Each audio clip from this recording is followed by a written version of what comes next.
Welcome to Baz Travels. After driving 14,826 kilometers through 24 states and Washington, D.C., I've seen rocket launches to the Grand Canyon and Hoover Dam. I've explored Route 66, ghost towns, deserts, snow, and beaches on both coasts. From Vegas casinos to Alcatraz, the White House to Hollywood. Join me for a journey of the ordinary and the extraordinary. Loading destination. Simulation starting in 3, 2, 1.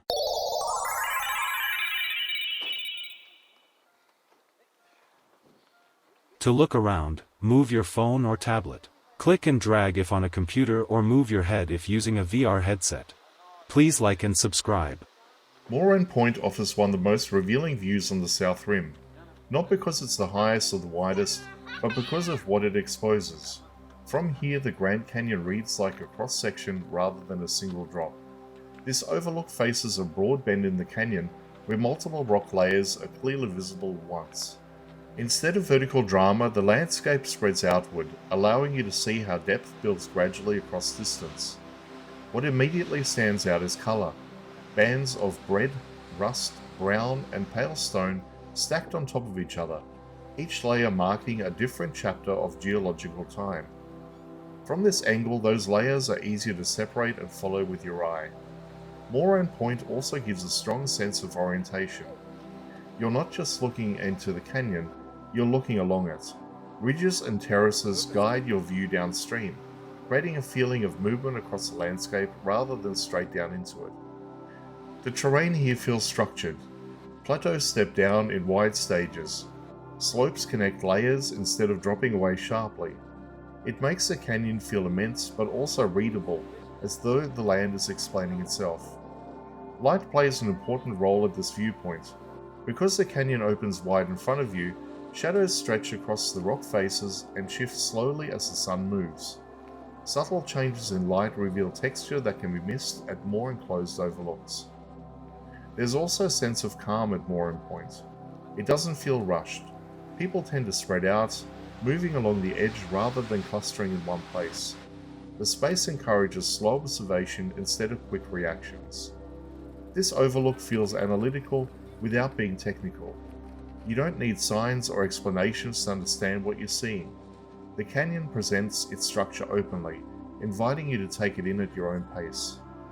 Moran Point doesn't overwhelm through scale alone, it engages through clarity.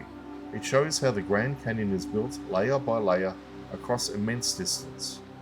Standing here, the canyon feels less like a single landmark and more like a process, one that's still unfolding far beyond the edge in front of you.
Simulation terminated. Please comment, like and subscribe.